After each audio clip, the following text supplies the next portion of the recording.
Shalom. I want to give all praise and glory unto Yahweh, Ba'ashem, Yahushai, Ba'ashem, Ha-Rekah Kodash. Double honors goes out to the elder apostles of Great Millstone for teaching me this truth. Also want to acknowledge all the Akim who are pushing this truth with sincerity throughout the four corners of the earth. Okay? So, the Spirit has me in Job chapter 17. I'm going to go ahead and just start at the top. And it reads, "My breath is corrupt. My days are extinct. The graves are ready for me. Are not the mockers, are there not mockers with me? And doth not mine eye continue in their provocation?" See, because when you start to go into Job and you start to do the research and seek out like what timeline he was living in, who was he living by, what was he, who like, and what I'm talking about, what nations, was he being ruled over. The research I did, because I looked at, because at the very beginning, if you go to Job 1, it says that he was from the land of Uz. All right. So let me read a few things out of here. It says the land of Uz is a location mentioned in the Old Testament, prominently in the book of Job, which begins, "Was a man in the land of Uz whose name was Job." All right. So, things to consider. I'm going to jump down to this paragraph here at the top, and it says, Uz is sometimes identified with the kingdom of Edom, roughly in the area of modern-day southwest Jordan and southern Israel. Lamentations 4:21 reads, "Rejoice and be glad, O daughter of Edom, that dwellest in the land of Uz." All right. So let's actually go pull that real quick. All right. Look at it. It shows you.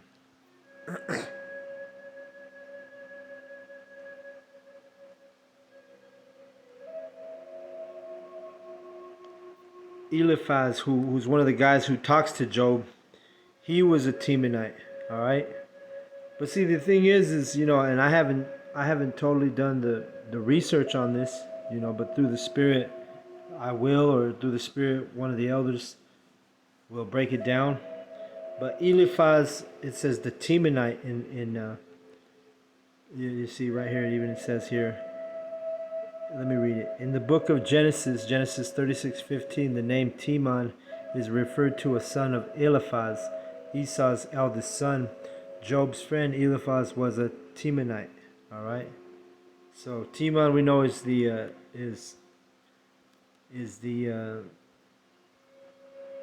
Edomites, right? They're the Germans, so-called Germans today. The mighty men of Teman, the Bible speaks of. So, just to give it a little bit of a background of which people were surrounding Job. When you read his book, you know like who he's talking about. Because when we go back to this chapter in 17, it says, "My breath is corrupt, my days are extinct, the graves are ready for me. Are there not mockers with me, and doth not mine eye continue in their provocation?"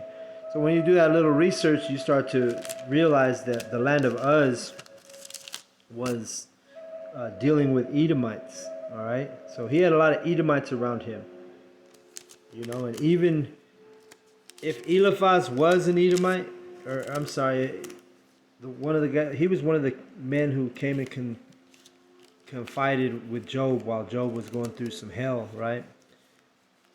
But thing we got to remember is that we've been scattered in all nations, and Eliphaz could have been an Israelite scattered in all nations. So I that's a gray area to me.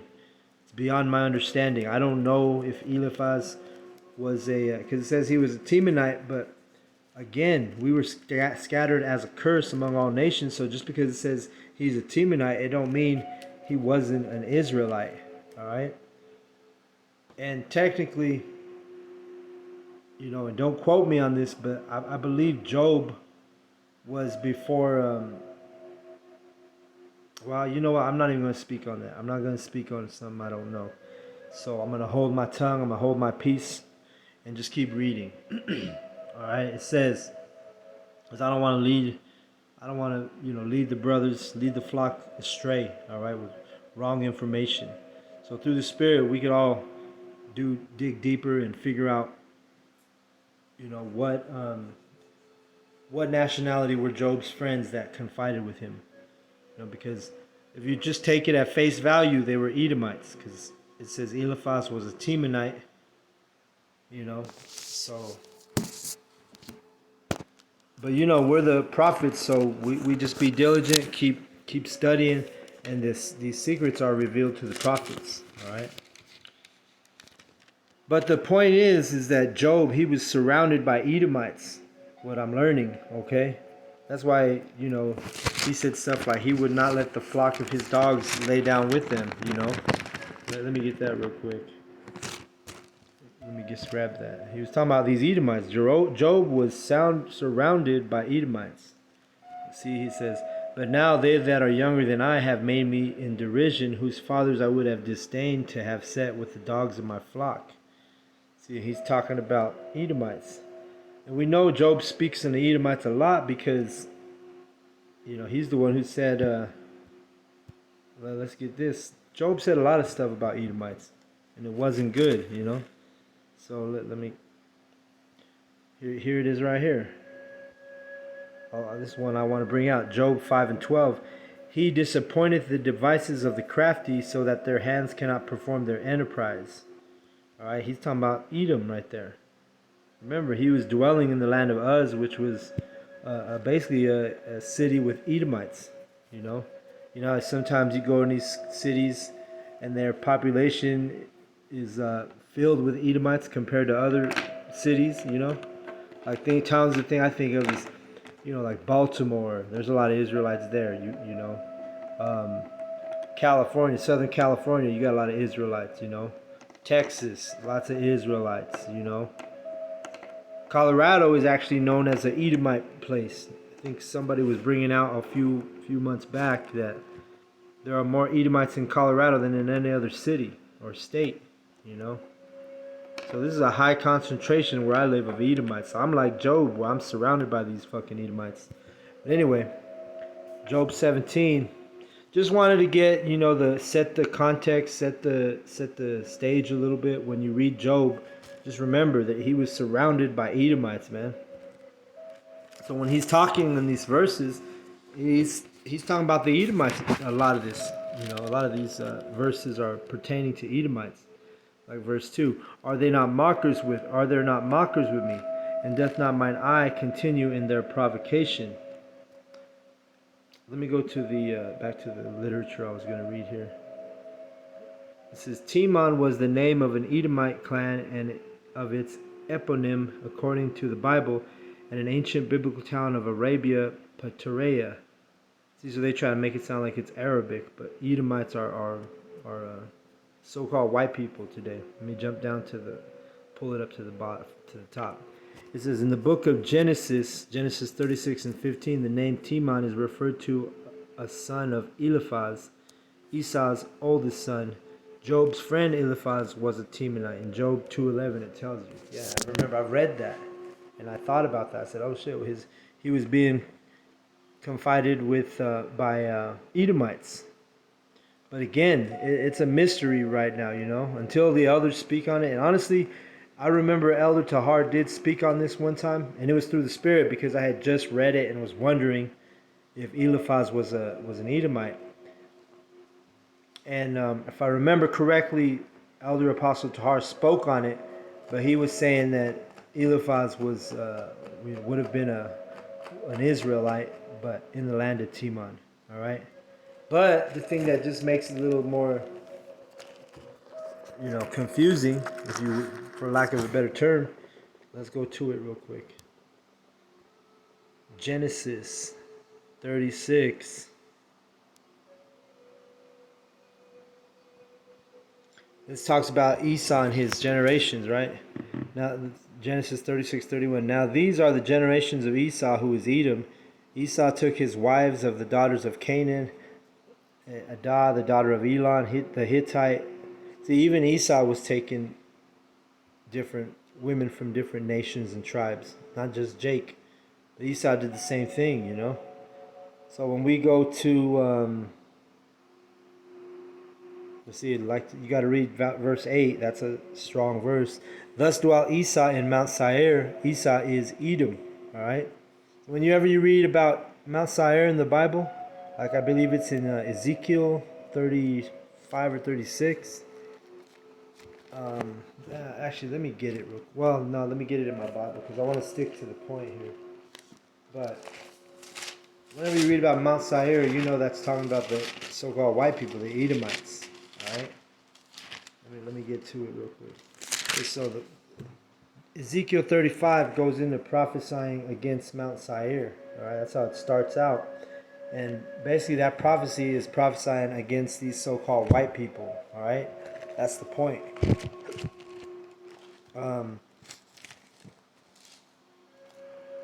But I'm going to read verse 9. And these are the generations of Esau, the father of the Edomites in Mount Seir. These are the names of Esau's sons: Eliphaz, the son of Adah, the wife of Esau; Reuel, the son of Bashemath, the wife of Esau. And the sons of Eliphaz were Teman, Omar, Zipho, Katam, and Kenaz. See? So I'm going to... Well, let me keep reading. And Timnah, verse 12. And Timnah was a concubine to Eliphaz, Esau's son, and she bare to Eliphaz Amalek. These were the sons of Adah, Esau's wife. All right. So Esau has tribes too under him, right? As you can see, you know, and that's why you have these different Edomite nations. You know, the Germans, the English, the Spanish, all these different Edomite nations, and they're descendants of the tribes of Esau. All right. So it's balanced, right? You got Jacob and Esau, and both Jacob and Esau had different tribes under them, different sons. All right. Eliphaz, the son of Adah, which it says in 10, he's the one of the men that was confiding with Job when Job was going through his shit. All right. And really, to throw another curveball, hey, this could have been a whole different Eliphaz, but I don't know, you know, and I'm not gonna claim that I know, but through the Holy Spirit, you know, Lord willing, it gets revealed to me, you know, whether it be by the elders or you know, or I just learn it somehow, some way, you know. So I don't want to speak too far on that, on things that I don't know for sure. All right. Like I say, I'm not here to lead the flock astray. All right. So that's what I was bringing out though. The main points being, Job was surrounded by Edomites, and so it's a good chance that Eliphaz was indeed an Edomite. But then again, hey, he may have been an Israelite. He may have been Jake, you know. But according to what we've read, you know, you would think he's an Edomite, you know, especially if it's the same guy that we just read about in Genesis 36 and 12. All right. So anyway, let me go back to 17. It says, "For thou hast hid." Oh wait, I'm sorry. Verse 3. "Lay down now, put me in a surety with thee. Who is he that will strike hands with me?" All right. So you look up that word surety, as I just did. It says, a person who takes responsibility for another's performance of an undertaking. For example, their appearing in court or the payment of a debt. See, so what's our debt? Sin is our debt. What is the what are the wages of death, or of sin? Death. All right. So when we die, if you're an Israelite, your sins are forgiven. Whether you were a 2/3, an elect, you know, 1/3, you know, your sins are forgiven by your death, but not so for the heathen. All right. So that surety, that's what he's saying. He's just like, you know, well, let me get it again. Let me read that. A person who takes responsibility for another's performance of an undertaking. All right. So That's what Job's asking Yahweh. You know, put responsibility for my undertaking, for my where I fall short, and that's what Yahweh Shai did ultimately for all the Israelites. Because you got to remember, Job is back again prophesying too. He's all the prophets we always tell you are prophesying again in the flesh, right? Here in Babylon or wherever we were scattered. So that's what that's dealing with. So let me go to 4. For thou hast hid their mind, their heart, from understanding. Therefore shalt thou not exalt them. All right. So who did Yahweh Bashem Yashai? Who have they hid the understanding from? From the heathen, from the wicked, which is Esau, Edom, and from the 2/3. Which the 2/3 you could call them heathen, you could call them the wicked, because they're not of Yahweh Bashem Yahushai. When our people go off, they're spiritual heathens or spiritual wickedness. You see, they're not righteous. They don't believe this truth. You're wicked. Simple. You don't. You're not part of the elect. Well, guess what? There's only one other side, and that's the side that's against Yahweh Bashem Yahushai. If you're coming against this truth, you're a heathen. Simple. So that's why it says, for thou hast hid their heart from understanding, therefore thou shalt thou not exalt them. So we know that even Israel, even 2/3 of the nation of Israel is not going to be exalted. All right, only the 1/3 starts out with the prophets, like we always tell you. All right, and so I'm going to go to Daniel real quick, just to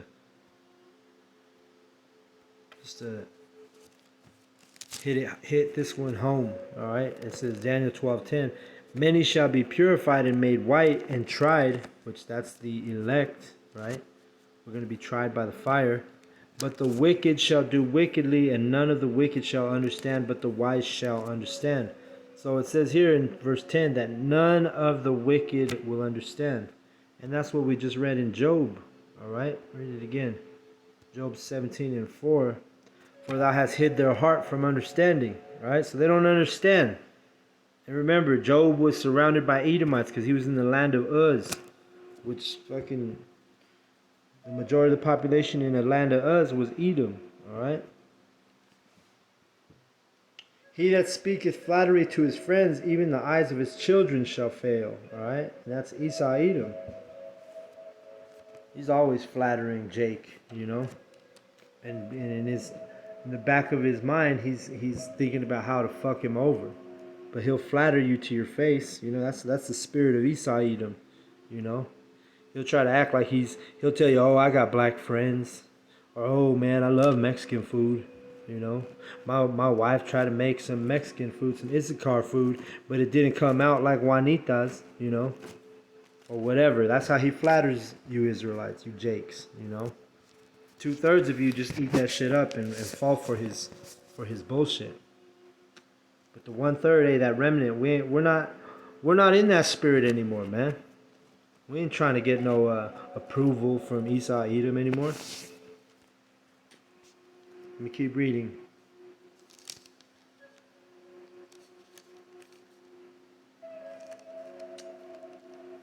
Where am I at? 5. No, I'm sorry, 6. He hath made me also a byword of the people, and aforetime I was a tabret. Alright? So a byword, it's a shame to be, a byword, be known as a byword. We tell you that all the time. It's a shame for you if you're an Israelite and you're calling yourself a black man, or you're calling yourself a Mexican, or whatever it is you're calling yourself. If you're an Israelite, you're calling yourself by all these bywords: Chicano, Latino, Native American. Man, this is because who did that? Well, Job was prophesying. He's talking about the Edomites. He made him a byword also, And aforetime as I was as a tabret. See, so he was the opposite aforetime. Because you go into that word, byword is all those wicked names that Esau calls us to confuse our people, keep them in darkness.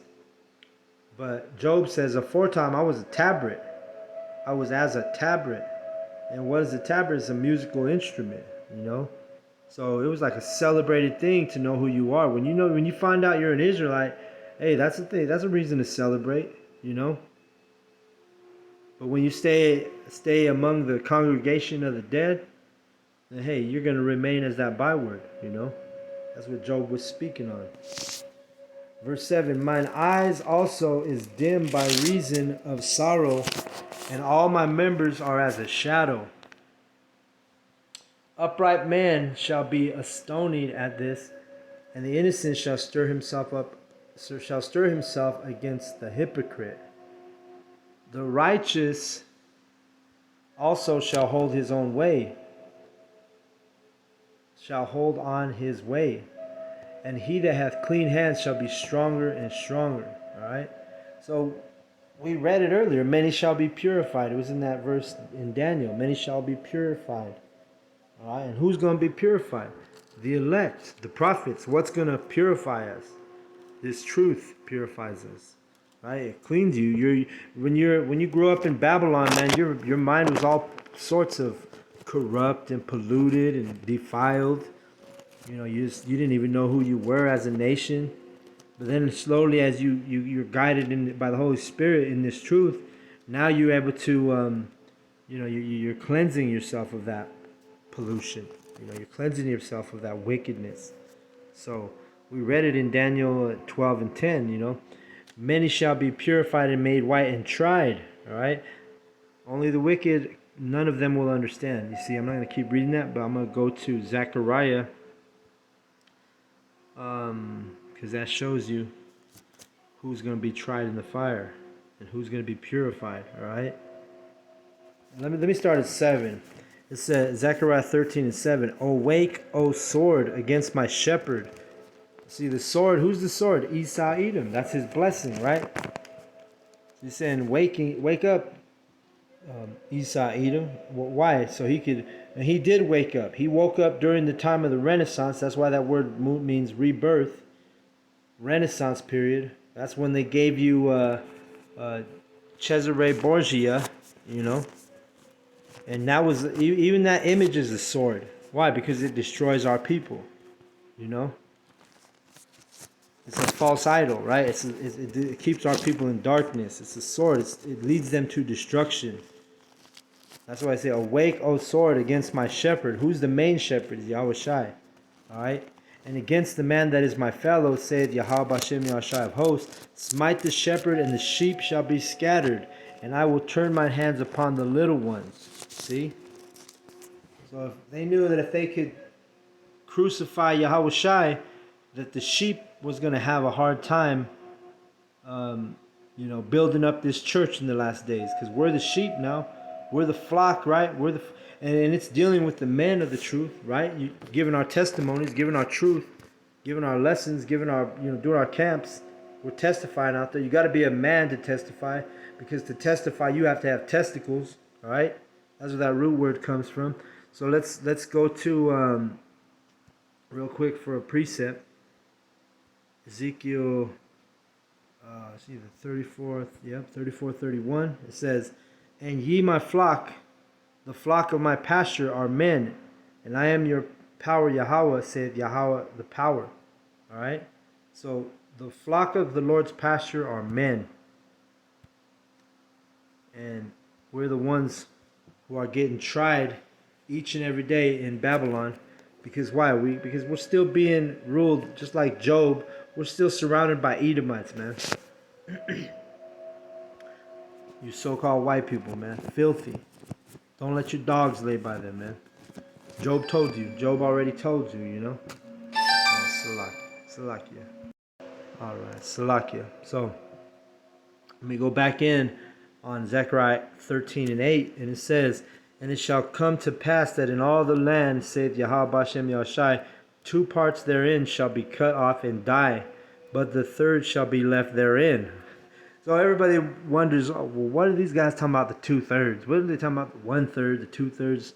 You know, this is what it is right here. In Zechariah 13 and 8, it tells you that 2/3 of our people are going to be cut off and die for their wickedness. Why? Because they want to be like the heathen. They want to be like the wicked. They want to follow Esau, Edom. You know, we try to explain this to you, man, over and over. So only, if you can't understand, then you're part of the wicked. We read earlier, none of the wicked shall understand. So the wicked is not limited to just Esau, Edom. The wicked is also you 2/3 that we're reading about here that's going to be cut off and die. Why? Because you can't break out away from Esau. You want to trust in Egypt. You know. Woe to them who trust in Egypt, that trusteth in Egypt. Let me get that real quick. I got family members left and right that trust in Egypt, man. They're talking stuff, like about because you haven't taken the vax, or you haven't taken the vax, you're crazy. You know what I mean? And the Lord's tormenting that family of mine. There's a specific family of mine that they're really trusting in Esau, Edom. They're trusting in Egypt. And the Lord had put them in the hospital, man. Where these cousins of mine, they almost dying and shit because why? They're trusting in Egypt. They've been presented the truth. You think I haven't presented them the truth? I have. It's been a couple years back, but they've been presented the truth. All they did was mock, reject, scoff. They talk shit about me. I'm sure they talk more shit than I even know about. But guess what? The Lord's tormenting that family. He had one of them was the poster boy for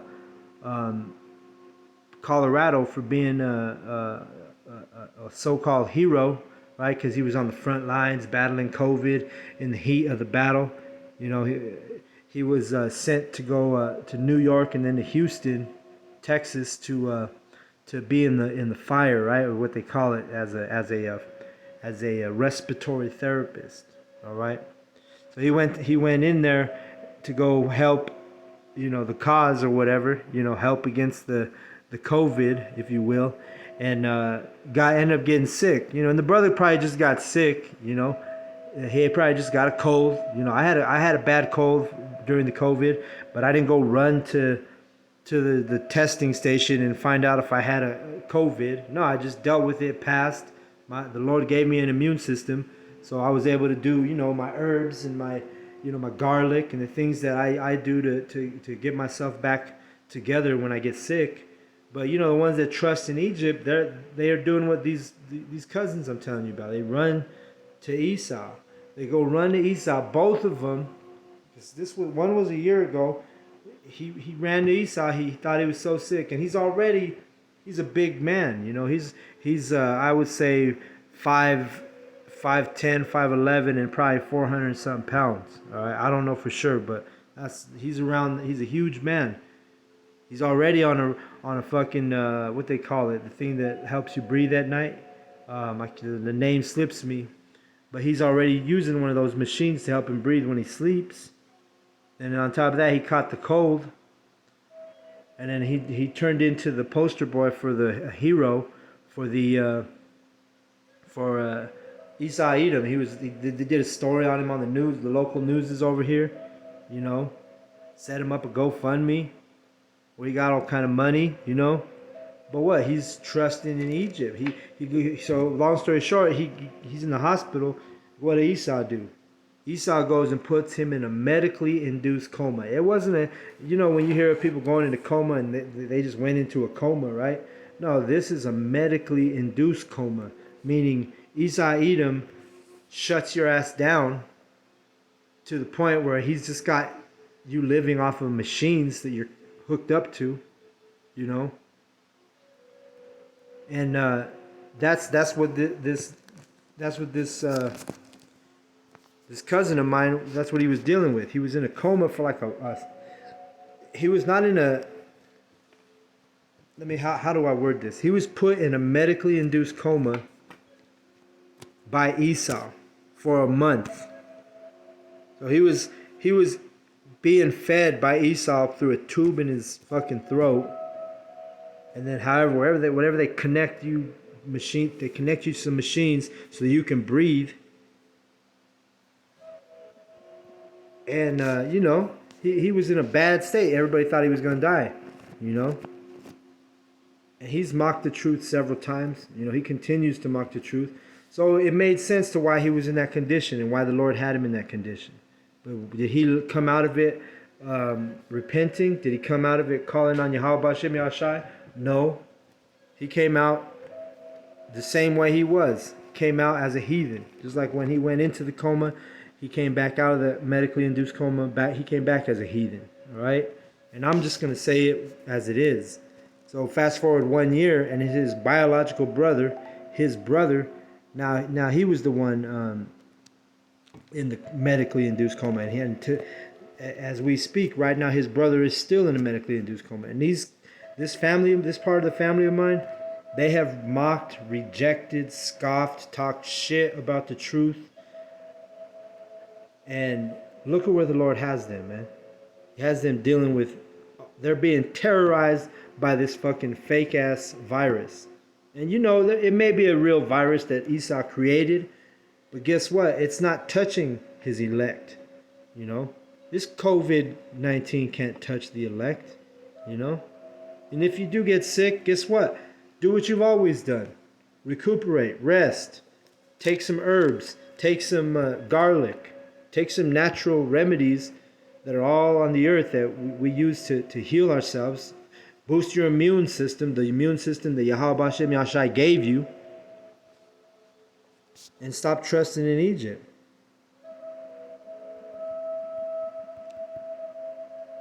But this family is getting terrorized by this pandemic to this day. You know, like Deontay Wilder said, to this day. You know, hey, that's what they're literally going. Especially my girl cousin. You know, I ain't gonna say no names, but she's the one who's been on their so-called deathbeds, stressing, crying, praying to Jesus Christ.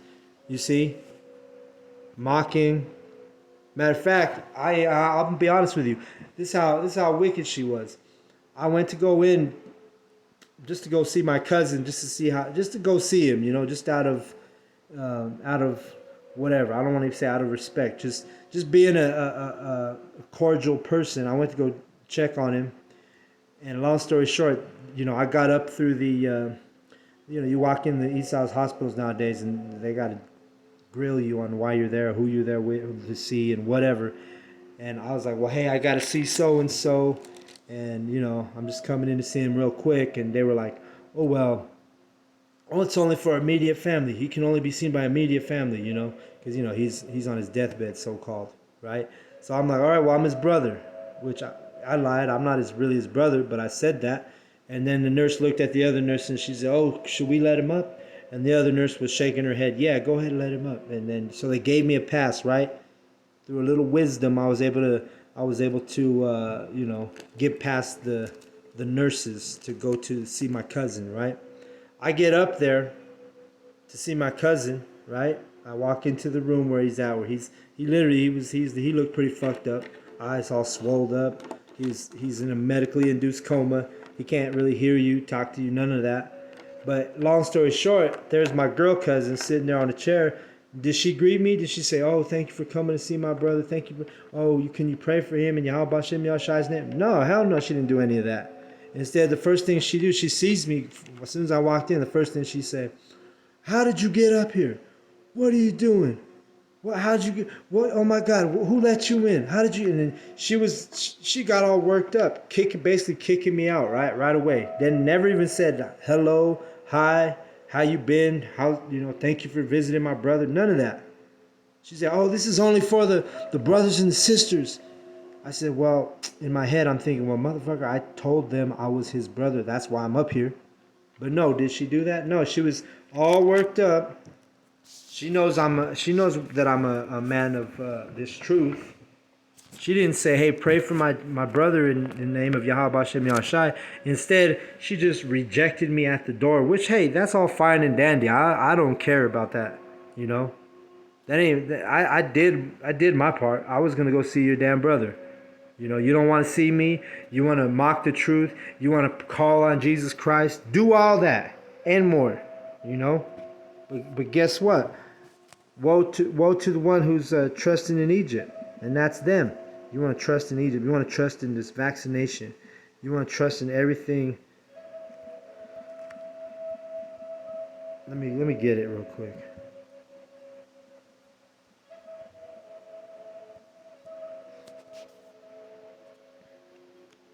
Yeah, right here. Isaiah 31:1. Woe to them that go down to Egypt for help and stay on horses and trust in chariots because they are many, and in horsemen because they are very strong, but they look not unto the Holy One of Israel, neither seek Yahweh Bashem Yahushai. See, and that's the spirit that family's in. And that's why the Lord's got them all fucked up and allowing Esau to put them in fucking comas and shit. Where you got a tube stuck in your throat feeding you. You got shit connected to your lungs so you could breathe. You know, that's the epitome of trusting in Egypt. And then when a man of the Lord walks in, maybe you could, if you had any type of wisdom, you could have been like, hey, will you say a prayer for my brother in the name of Yahweh Hashem Yahushai? But no, our people want to trust in fucking Egypt, man. So fuck them, you know what I mean? Fuck everybody who's not down with this truth. That's the time we're in right now. All right? That's the time we're in. If you ain't down for Yahweh Ba'Shem Yahushai, well then fuck you, you know? It's going to sound like that fucking song from Tupac, Hit 'Em Up, you know? If you ain't down with Yahweh Ba'Shem Yahushai, fuck you. If you ain't down with the prophets, fuck you. If you ain't down with this truth, well fuck you too, alright? That's what it is. That's the time. We don't got time to be fucking debating or arguing with the fucking 2/3, alright? The Bible already told us they're going to be cut off and die. We read that just a little bit ago in Zechariah 13:8. All right? So that's what it is, man. Let me go back to this. And it shall come to pass that in the land, saith Yahweh Bashem Yahushai, 2 parts therein shall be cut off and die, but the third shall be left therein. And I will bring the third part through the fire, and I will refine them as silver is refined, and will try them as gold is tried. They shall call on my name, and I will hear them. I will say, it is my people, and they shall say, Yahweh Bashem Yahushai is my power. All right? So that's what it is, man. The 2/3 are going to be cut off and die. The 1/3 is going to be tried in the fire, okay? And we're going to be cleansed in that fire. Fire is a cleaning agent, all right? That fire is going to touch you 2/3 and burn you up and melt you to Reese's Pieces, all right?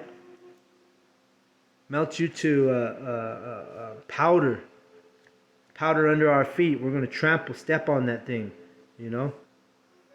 But the 1/3, man, we're going to walk through the fire and be unscathed, be untouched, you know? We're going to laugh at the destruction, the scripture says. Let me go back to Job 17 and I'll go to 9 again. It says, the righteous shall hold on his way, and he that hath clean hands shall be stronger and stronger. Who's cleaning their hands right now? It's that 1/3, man. Starts out with the elders and the prophets. We're cleaning our hands, man. And really, we're washing our hands clean from your blood. We're washing your blood off our hands. Because we're out here warning you. We're telling you what what Edom's up to, but you don't want to listen. Instead, you want to trust in Esau. You want to trust in Egypt. And if it's too hard for you to understand, you know, America is spiritual Egypt. All right? Esau Edom is the one who set up America. You go a step further, America is spiritual Egypt. You know, that's why we say don't trust in Egypt. When we say that, we mean don't trust in the so-called white man. Because he trusts in all the wickedness going back to the time of the Egyptians. All right? That's why he's got the obelisk set up in his capital. That's what Egypt did. That's what the Vatican has, you know. You people aren't spiritual, man. You can't see these things. That's why he's got the pyramid on his dollar. That's why when you go into his city workers, they all got pyramids on their t-shirts and on their trucks. Why? Because this is spiritual Egypt. But you fuckers that can't see it, hey, you're the 2/3. It's easy to call it who is who.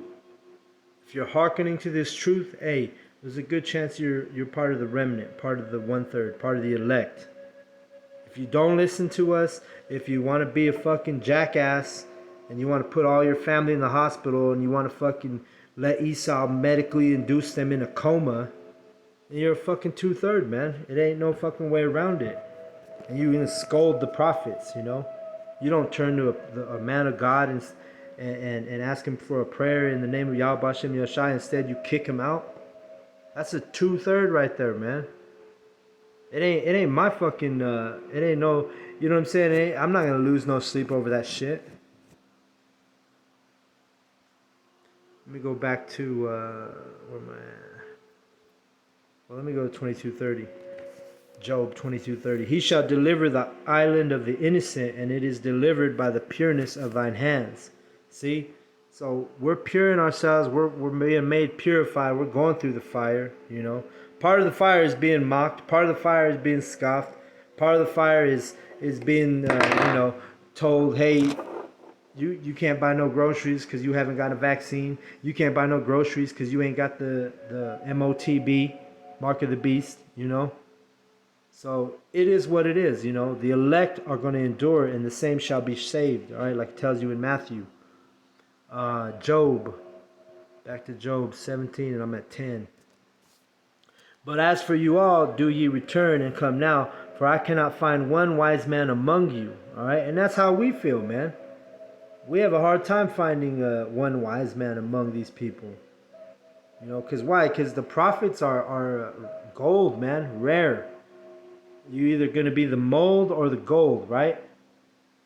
That's why he says, for I cannot find one wise man among you. Let me find that verse where Solomon said the same thing. He said he can only find one.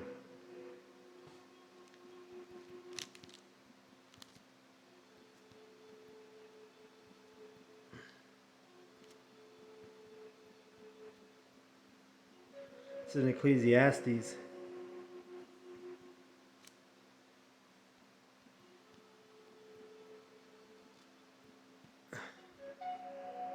Yep, Ecclesiastes 7 and 28. Let's get it.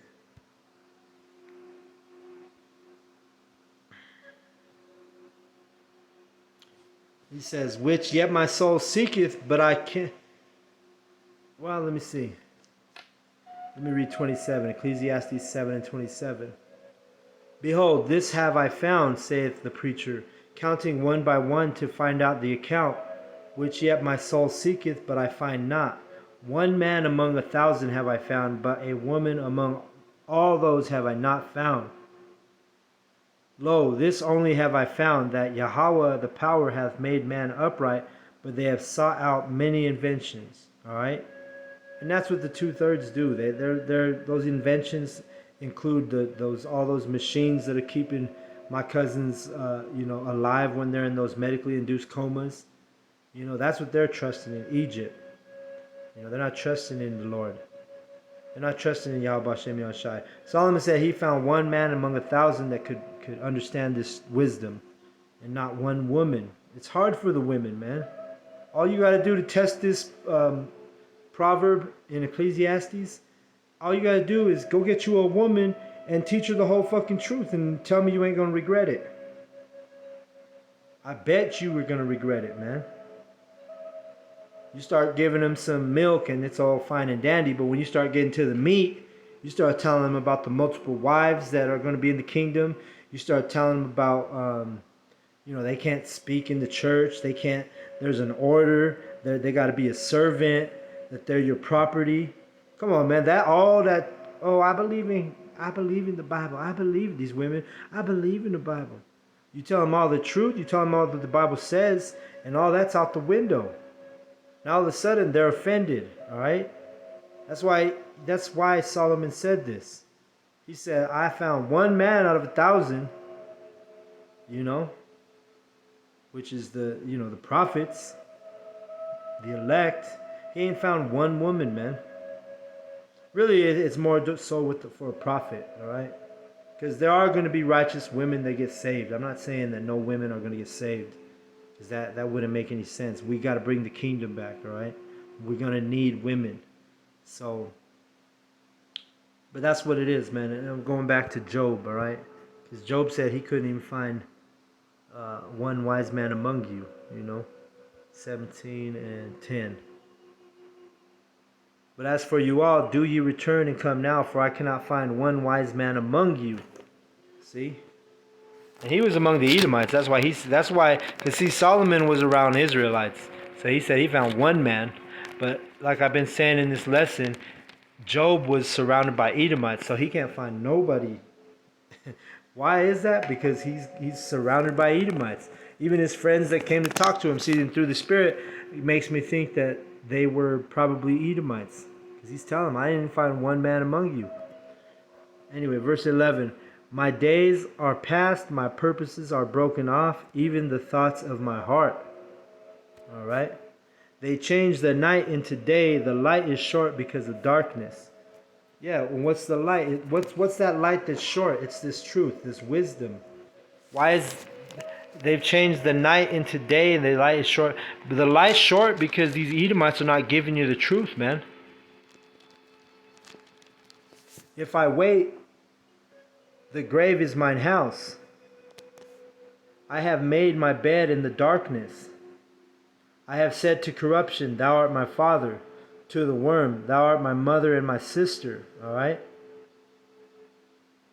So, Job was an elect man.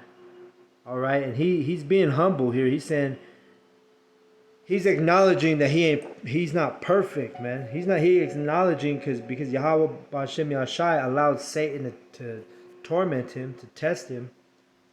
It got him in a humble spirit. He said to the worm, you are my mother and my sister. You know, and that's what the Lord called Jacob, a worm, which a worm is vulnerable, right? And that's what Job's saying. He's just saying, hey, I'm vulnerable, man. I'm corrupt and vulnerable. And that's how we are, man. You can't beat yourself up if you're in this truth either. You got to have balance, you know. Don't be too righteous. Don't be too wicked. The scriptures talks about, you know. So when we you know, the corruption, the worm, when he's talking about that, hey, he's saying, hey, I'm vulnerable. I could be corrupted. That's why, brothers, we got to stay in this truth. Keep on pushing this knowledge. Keep on staying in this book. You know, we got to keep reading these verses. Keep learning the verses. Keep them fresh in our mind. Meditate on thy word. You see. Let me read 15. And where is now my hope? As for my hope, who shall see it? They shall go down to the bars of the pit when our rest together is in the dust. See? And you got to remember, Job was before Yahushua.